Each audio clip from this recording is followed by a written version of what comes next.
Good evening, friends. We have Major General Sudhakar Jee with us. Welcome. Thank you so much, Meena. Sincere apologies to you, to your channel and the viewers. I was dragged into a very serious conversation with a very relevant, important channel. They wanted me immediately. I was trying to dissuade them. So that's how I finally succeeded. Sincere apologies to the viewers Not who at have all. made the meeting. Okay, Yeah, please. thank you so much. So let's move on to the first piece of news, which is something that I think you're going to elaborate on. So, Major General, what is happening to USA? Now, people have always thought of America as the best of all countries in the world, that there's no other nation compared to it, a land of opportunity, a superpower. However, in recent news, the world has turned its back on America. America has become increasingly more isolated and causing to once despised enemies. Is the American hegemony over? Now, US American President Donald Trump said on Monday that it would be smart for Venezuelan President Nicolas Maduro to leave office as Washington increases pressure on Caracas through military action and oil seizures. Meanwhile, the Russian Navy is in Venezuelan waters, and Russian Zircon missiles and submarines and ships north of Venezuela. Russian dominance is in previous held French bases in Africa, Russian dominance in North Sea. If you hear all this, Major General, it seems as if America is rather petrified of you, Russia as well. So, could you speak on this aspect, Major General? Good evening, Meena. Thank you once again for having invited me to your channel. We'll speak for as less as possible, maybe around 25 odd minutes. Thereafter, if time permits, if your viewers are latched onto the website or your channel, if there are any questions, we'll try and respond. Very quickly, this is my analysis, this is my assessment. I have been making a lot of noise in multiple channels for past 3 months that things do not appear to be as they are visible. There is much beyond than what is seen to the naked eye and or what meets the eyes. So when I said this, what I meant was about 2 3 months back when things were started building up in Venezuela, it did not catch the attention of the global public. But I had pointedly mentioned about the deployment of oceanic missile. Oceanic missile is a hypersonic missile. This is to be understood. Oceanic missile is it's a ballistic missile. Its range is approximately around 12,000 kilometers per hour. That is, call it as 11 Mach. 1 Mach is speed of sound. Speed of sound is 343 meter per second. So when you convert that into kilometer an hour, it comes to around 1235 kilometers per an hour. So you can well imagine it moves so fast that there is no radar system which can actually pick up. And hypersonic has got a very exclusive parameter that it can alter the course, it can change the speed, it can fly in the reverse direction, it can change the pathway, the predicted pathway, and yet hit the target. That makes the detection system very, very difficult. So this was about in the month of September, October. I had told that as we are discussing things, Venezuela was heating up. The oceanic missiles have come on ship. They have been deployed on the northern coast of Venezuela. Nobody took notice of it. Now, you see what is happening. Now there is a missile which has been deployed. It's a cruise missile now, and this cruise missile is nothing but zircon. Zircon, it has got a range of around 5 to 600 kilometers, but in semi-ballistic mode, it can go up to 1,000. And in very optimal conditions, it can fly between 1,000 to 2,000 kilometers. But the beauty of this particular missile is that it's a cruise missile. Cruise missile is not a ballistic. It doesn't go in a parabolic manner. It goes straight in a low horizon. So when it flies that way, again, it evades the detection system. When it evades the detection system, and more so, these missiles have already been, there are ships, there are frigates, Russian frigates, there are destroyers, Russian destroyers, which along the coastline of Venezuela, Northern coastline, the coastline of Venezuela is around 2,800 kilometers. Given the size of Venezuela is approximately around 1,800 kilometers length, 1,400 kilometers width. That is the size of Venezuela. At places you find 1,200 to 1,300 kilometers length, and the coastline is 2,800 kilometers. And parallel to the coastline, there is a huge parallel, mountainous range. If you study the contours, topography, that is it's militarily, it is very, very significant. It's strategically important. Now, what has happened is all the halla gulla that we have been hearing, if you take your mind back, you see, Russian ships have been seen there. Now we need to corroborate further. I am trying to activate my people known to me, sources, moles, open sources. Obviously, being a retired man, one doesn't have any privy to classified information. So one has to collect the data. Yesterday, when I was flying from Hyderabad to this place back to Jaipur, I came in contact with one of my very close friends while in service. We got discussing on the geopolitics. Something very important actually came to my mind, and that's why I gave you a call in the morning. Meena, we need to bring out this point immediately and urgently, however relevant or important it may be, or insignificant it may be. It must catch the public attention because the world order is undergoing significant change. What is the change? The change is in the following manner. First and foremost thing, you have to understand the pandemic, post-pandemic, or in the backdrop of pandemic, Russia announced and invaded Ukraine on 24th of February 2022. I hope I'm not wrong in the date because as the time passes by, memory also starts failing. So it made an announcement. It did not make an announcement just like that. It was pushed to a corner. You just very quickly, keeping in view the timeline, you see, on the 9th of February 1990, James Baker had come on a special visit to have one-on-one dialogue with Mikhail Gorbachev of Soviet Union at that point in time. This was prior to the disintegration. Disintegration of USSR took place in 1991. So in 90 February, a dialogue was taking place one-on-one, and Mikhail Gorbachev was being cajoled, pushed from all sides, and to accept the disintegration. Russia was in a disarray at that point in time. Basically, the NATO forces wanted some kind of to break up, firstly disintegrate USSR, and also merge the Berlin Wall. There used to be a Berlin Wall separating the East and the Western Germany. And with the merger of the Berlin Wall, it is to be understood symbolically. Merger of the Berlin Wall, it was not only about the East and West Germany, it was the merger of the East and the Western Europe. Western Europe had a separate culture and separate kind of a dominance and its effectiveness. Eastern Europe, predominantly you find majority of the countries were part of the Warsaw Pact countries. What is Warsaw Pact? Warsaw Pact came as a consequence, as a response to NATO. When did NATO come up? NATO came into existence sometime way back in 1949, if I respect my memory, 12th November or some date. It was in 1949. There were 12 founding members in NATO. But as the NATO started growing and becoming, assertive in its approach, so the Soviet Union felt that it was feeling slightly insecure. So the bordering states like Poland, uh, Czech Republic, or you have Romania, all these kinds of countries. You have the Baltic states, Estonia, Lithuania, these kind of countries, and go further north. So these countries, which they formed a Warsaw Pact sometime in 1956, 57, around that time, a group of eight odd countries, basically giving a kind of a insulation oblique depth to the Soviet Union borders. So when this came up, Mikhail Gorbachev kept on expressing his fear, his anxiety, that where is the guarantee that with the merger of the East and West, the separating wall or the Berlin Wall, is there any guarantee that NATO would give that they won't expand to the east of that particular line? James Baker has gone on record, and it is there. You can Google up and find in many multiple platforms and research documents.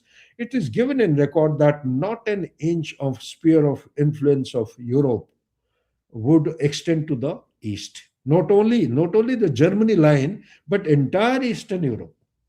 This is the assurance. At that point in time in 1990, somehow I think from 12, the total membership have reached up to 16 NATO members.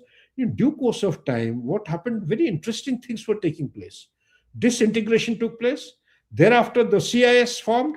Country like Ukraine, which had a major share of nuclear hardware or nuclear warheads, it was they had to forego the nuclear weapons. It came under the control of Russia, and they were given a security guarantee by none other than these countries: Russia, America. You had, I think, UK also was there a member. China also was kind of a observer status member, and as and when required, they could come in. It was a security assurance. It was not a security guarantee. That is what the people have to understand. Often in channel, this points comes up that despite the security assurance in 1994, why Ukraine was not given any kind of assistance or support when Russia invaded. It was not guarantee. Guarantee is a legally binding commitment. Like NATO forces have, they have got the clause 5. It is a legally binding. It has been ratified by all the countries who are member to this particular grouping. So therefore, nobody came to the rescue. The Russia itself is supposed to be a net security provider for Ukraine. It didn't come. So therefore, what is it that I'm trying to highlight? I'm trying to highlight that despite all commitment and assurances to Mikhail Gorbachev, the NATO forces expanded from 12 to 16. And as we are talking, the members, they have gone up to a figure of 32, including the Warsaw Pact. Warsaw Pact was dissolved after disintegration of USSR. Where is the need? Nobody is asking any question. If the USSR has actually disintegrated, what was the need for NATO to exist? NATO shouldn't have existed. There should have been a new security paradigm between the Eastern Europe and or Europe and the Russia. Nobody has read this kind of points. If you talk to some people who are parochial, who are biased in their opinion, they will always question you. No, you are telling wrong. James Baker didn't come. Can you change the data? Can you change the flight record? Can you change the recorded documented documents or the research documents? Can you change them? Certainly not. So therefore, the issue that I'm coming to is that in 1999, the NATO, look at the sequence. The NATO did not only threatened, but they included Poland, Czech Republic, and also the third republic, if I recall correctly, if my memory doesn't fail me, then the third one was Hungary. Hungary, Czech Republic, Poland in 1999, they were included. Russia protested. Then, sometime in 2008, 2008, Georgia and Ukraine, they were actually thrown open to open door policy. In NATO, there used to be a called an open door policy. Anybody willing is welcome. And Russia that time, earlier they had actually protested. Now they went totally ballistic. You are crossing the red line. Don't do it. Okay, because Ukraine being what it is.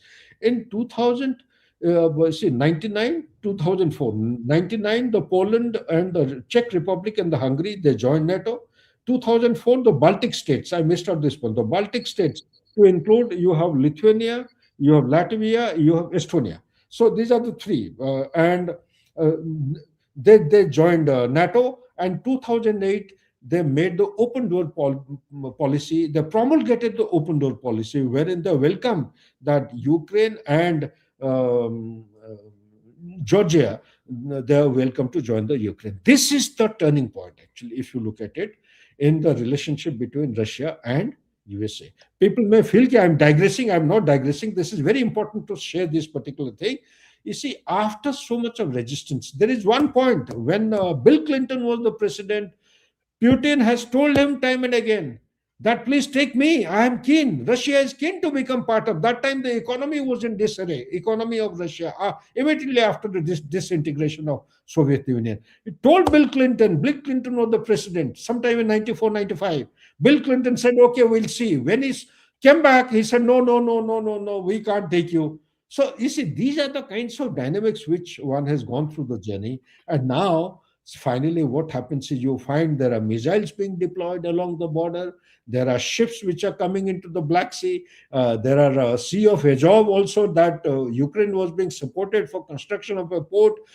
British frigates started moving in. The submarines also started coming into the Black Sea. It got militarized. Once upon a time, Soviet Union had Crimea or Sevastopol as one small little tiny exit point into warm waters. That also was under Ukraine. And you had a large percentage of Russian speaking people, both in Crimea as also the Donbass region, that complete corridor of 550 to 600 kilometers of eastern flank of Ukraine. So even now, almost 30% of the people are Russian speaking people. So anyway, so Russia has been pushed to a corner, and after the militarization, after threats, and they came into Ukraine, they started operating special cells in order to actually, have a punitive and very, very offensive content and intent of their design and pattern of activities. So that is the time when Russia felt very, very insecure, said nothing to, and the demand, they gave a special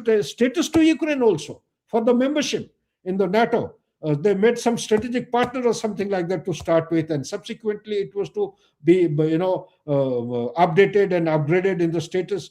So these are the circumstances which compelled Russia. And on top of it, Maidan revolution in 2014, what happened?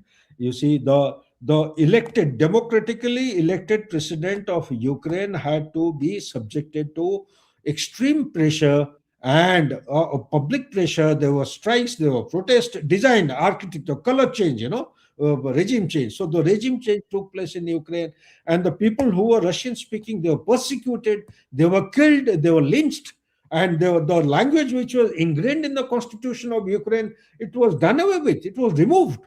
So this, they have been saying ki our own people are getting killed, their language has been snatched away, Russian is no longer allowed in Ukraine, their curriculum, their education, everything is getting impacted. There are people. So why am I'm not trying to draw any parallel between India and Bangladesh now. It is totally in isolation. I'm trying to give out a point. Russia has been subjected to extreme sanctions, isolations, and challenges, particularly from 2014 till date.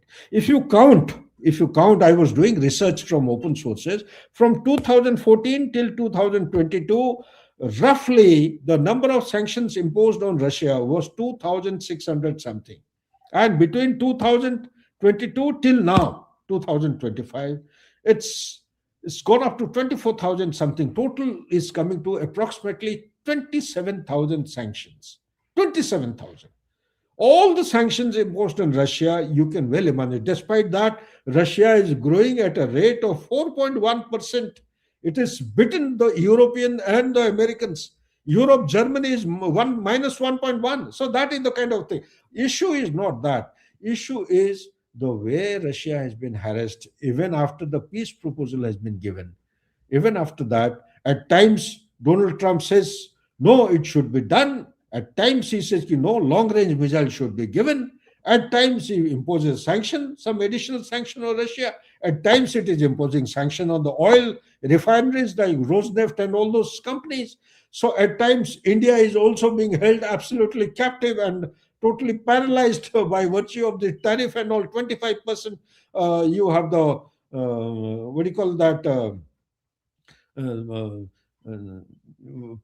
Primary tariff, 25% is the punitive tariff, total 50%. So when all these things put together and you look at the world order today, and particularly if you add on to the Middle East, what is happening in Middle East, what has happened is that the global order has been subjected to some kind of alterations.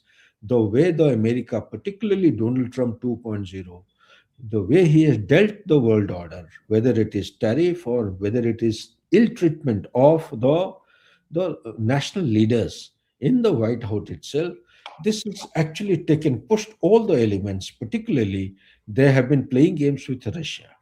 So Russia has, like the way they have played a like a booklet or template against Russia. Russia, in my opinion, I have been studying this for quite some time, is going out in a very, very, I would say, calibrated manner and trying to give back the taste of the pudding in the same coin as America has been trying to orchestrate in the past couple of years. This is my doing, my study. My study indicates that Russia, apart from oceanic missiles, which I have just mentioned, has deployed ships and frigates. I am also told that submarines also have come. If submarines move into the water, it's a far off distant land. So sometime back, you would have heard also in special aircraft taking a very circumspect kind of a route going over only the allied states. Okay, it went and landed in Venezuela, Caracas, and there were the Wagner group which actually landed to give protection to Maduro. And so because be mindful of the fact CIA has flooded the capital of Venezuela. They are going all out to carry out regime change Maduro come what may. America has woken up, and America in the meantime has taken out one document called as the National Security Strategy. The National Security Strategy highlights a couple of issues. Firstly, it is gravitated from its geopolitical dominance to geo-economical center stage. Geoeconomically, America is very weak today. It is not 37 trillion, it has touched a figure of 42, not even 38. If you do the bin counting, total debt of America as in today comes to 42 trillion US dollar. What it means is one plus, I would say 1.5 trillion US dollar are required simply for debt servicing, simply for debt servicing. On top of it, Supreme Court is yet to give out the order on the tariff, because the tariff which he has imposed, US law says that president has got power to impose tariff only up to a 3%, not more than 3%. This guy has gone to impose with China, I think it went up to almost about 156, 200%. Likewise, it went beyond 200. India, it is 50%. Brazil, 50%. Although things are coming down, now, what is going to happen with India? Let's see, wait and see. But the fact of the matter is, the Supreme Court is yet to come out. In my study and analysis, it is suggestive of the fact, again, it is going to give a good thrashing to Donald Trump, despite the fact that the benches, the constitutional bench or the Supreme Court bench, predominantly are manned by those judges who are pro Republican. So it is not a bipartisan kind of a judiciary system which one always thought that the superpower would be having. Absolutely a political and bipartisan and neutral kind of judiciary. No, I'm sorry to say the judiciary in America is also bought. It has been corrupted very badly, driven by deep state. So under these circumstances, what is going to happen now is that he's come down very heavily on Venezuela. He's marshaled lots of forces across the sea in Caribbean. He has killed more than 83 people. There is no evidence to suggest that these are the drug cartels, but he has been saying it is like a Saddam Hussein operation which was launched way back in Iraq. Saddam Hussein, the WMD was not to be seen anyway. They couldn't prove it, but they hanged and they neutralized this person. And a similar thing may happen to Maduro unless he makes good his escape. But the Kremlin has made a very clear-cut statements that you dare do anything to Venezuela, you are actually putting your finger in fire. Initially, I thought it was a superficial statement, but yesterday when I was flying back, my discussion with my friend, it highlighted certain issues that Russia is already there. China, it is incidentally, people have to understand what is Venezuela. Once upon a time in Cold War 1.0, complete America, okay, used to be the domain or under the dominance of USA. But it is not so. It is dominated by China by virtue of geoeconomics. It's BRI project. It's pumped in money. But more than that, you find Russia's presence. Russia has started a new domain. That domain is that to pay back to America the way they have treated Russia thus so far. And one of the methods is to show its presence, deploy the missiles along the Venezuelan coast. I am given to understand that this Zircon missile, which is around 1,000 kilometers and which is a crew missile, it flies at a speed of 10 Mach. So 10 Mach, even this also cannot be detected. It has also got that semi-ballistic projectile system, trajectile. It cannot be picked up by any radar that US has. There is another very important thing, if time allows, yes, time we have, is that USA architecture, security architecture is based on one domain. It is called anti-ballistic missile. In good old days, the anti-ballistic missile of USA and USSR, one was pointing towards north and northeast. The Russian or the Soviet Union, they were pointing towards south and southwest. Now, in 2002, America arbitrarily pulled back. There are accusations, counter accusations, there are many issues. Okay, but America didn't want itself to be in the back foot, being a superpower, because Russia was making very rapid strides in science, technology, development, etc., in missile, particularly hypersonic missile. Keep that in the backdrop of the mind. So today we have Zircon, today you have Orange missiles, today you have the naval, the frigates, the destroyer. The destroyer coming into water is a clear indication of a conflict. So add both the superpowers. Take your mind back to 1962. What happened? 1962, the Cuban crisis, with the positioning of the nuclear missile in Cuba. What happened that time? Who was the president? Kennedy. Kennedy. He I would say he left a legacy of this particular blasphemy, or he invited this particular thing to Cuba, but he did not.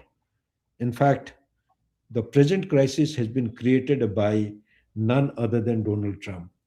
Isolation and sanctions, and if you take a regime change and host of other activities in 21st century does not actually augur well. So therefore, what happened, I would like to highlight one particular issue. There are critical situations which have been created. You see, the people in past 7 to 8 days time, there have been special meetings which have taken place, particularly between the last preceding Tuesday and today. Within 48 hours, there have been a special meeting of security, an emergency meeting called by the President of France, Macron. And in Berlin, there has been an extraordinary consultation and serious meeting on security. In London, MI6 has declared that such kind of changing dynamics have not been seen in past 30 years in security paradigm, and likewise. So the issues are totally very, very different.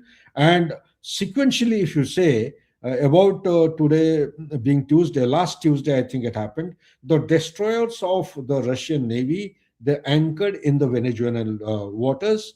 Then within 24 hours, next day itself, Wednesday, the hypersonic missile Zircon, which were employed. Zircon, essentially, our viewers will do well to understand, this missile system was designed and developed by Russia simply to overcome the air defense of the naval resources, US naval air defense system.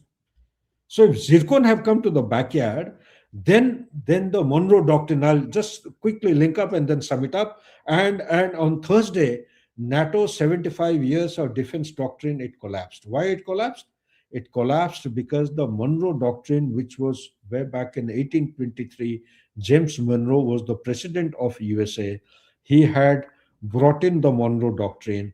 And what did the Monroe Doctrine say? Monroe Doctrine, it had a doctrine, it had an agreement with the Europe, wherein it took a commitment and assurance from Europe that it won't colonize any of the countries to across the Atlantic towards the Americas. Americas means North and South America. One. Number two, there will be no interference from Europe towards the Americas. There will be no interference from USA towards the Europe.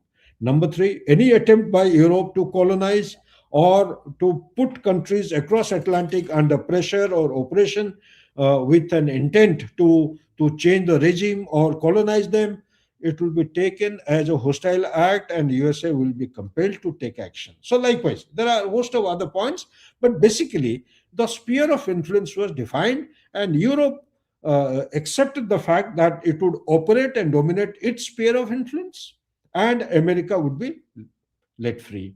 And similarly, there are a lot of things happened. There are a couple of presidents also who have chipped in, but just to save on time, this Monroe Doctrine has been revived again in the national security strategy, which is basically came out in 2025. It is one of its kind. It's a different kind of a national security strategy. Every year they bring it out. So far, they have been following a format of China as number one, enemy, but this time they have said Russia is um, uh, what is it? It is to be treated as a friend or as a peer. China is no longer a competitor. We need to coexist, live happily and in a satisfactory manner, not have fighting. Because it is same China, 9th April 2025, take your mind back, Pete Hegseth had made an announcement, public announcement in front of the media that there is one country which can destroy 11, all the 11 aircraft carriers of USA. Okay, and no matter how remotely they are deployed anywhere in the planet, and that country is China with the help of its hypersonic missile. Okay, the same gentleman, Mr. Pete Hegseth, that said ki repeated simulated battle war games we have in the armed forces, just to see your weaknesses and plug them by capability enhancement. Now, in the repeated simulated war games, there is only one country which is repeatedly defeating USA, that is China. But China doesn't have the boots on ground experience or the experience on the ground. It may be militarily, economically, and otherwise comprehensive national power point of view may be stronger, but it is yet to prove its worth. And my reckoning, my understanding is China is not going to fight a war in 21st century. China will defeat the enemy without fighting a war. How is it going to defeat? By geoeconomics. In 70s, you had the Western alliances, that is USA, Canada, and the Western Europe, dominating 70% of the world in the economy. Today, you have China, which is trading with more than 120 countries. These are official information. My data says 156 countries. And out of 120 countries, 109 to 111 countries, it has got trade surplus. USA is no exception. So, therefore, under these circumstances, China has left USA miles behind in everything, but it is not China, it is Russia which is going to play games. In that playing games, the backyard of USA is going to be dominated by none other than Russian forces. The So, African the African yeah, corridor, which is to be dominated by the France. Even today, also they have in sprinkling some footprint. They have some positions that also is gradually being captured by Russia. The northern seas and the Arctic, they're already expanding under the domination of Russia with its military resources as also civil administration machinery, trading and maritime routes. And the visit to India was a kind of a tip of the iceberg, which is indicative of the fact a new world order is emerging, thereby isolating America and giving a question mark before all the policies which are being formulated by America today. In last 7 days only, there are number of conferences, number of jostlings which are taking place, number of consultations, number of deliberations, brainstorming in the Pentagon and elsewhere. Midnight discussions are taking place, but people are definitely in jitters. They are definitely in jitters in Europe. If they can, Russia can do this to America at the backyard, then it can do anything to Europe. Therefore, there is a huge scare. Zircon missiles, which have been deployed by Russia in the backwater or the backyard of America today, China is quietly watching. Let's see. The testing of these weapon systems in the Caribbean Sea is going to give vital input and prepare itself or empower itself for the oncoming objective in South China Sea, that is Taiwan. Thank you. I have yeah. finished back. In fact, Major General, the irony is that Trump was desperately trying for a Nobel Peace Prize, and Mohammad Yunus has already got a Nobel Peace Prize. Both these individuals are only looking for war and hatred among people.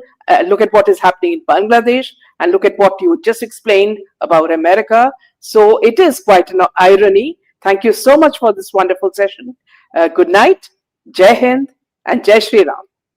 Thank you so much.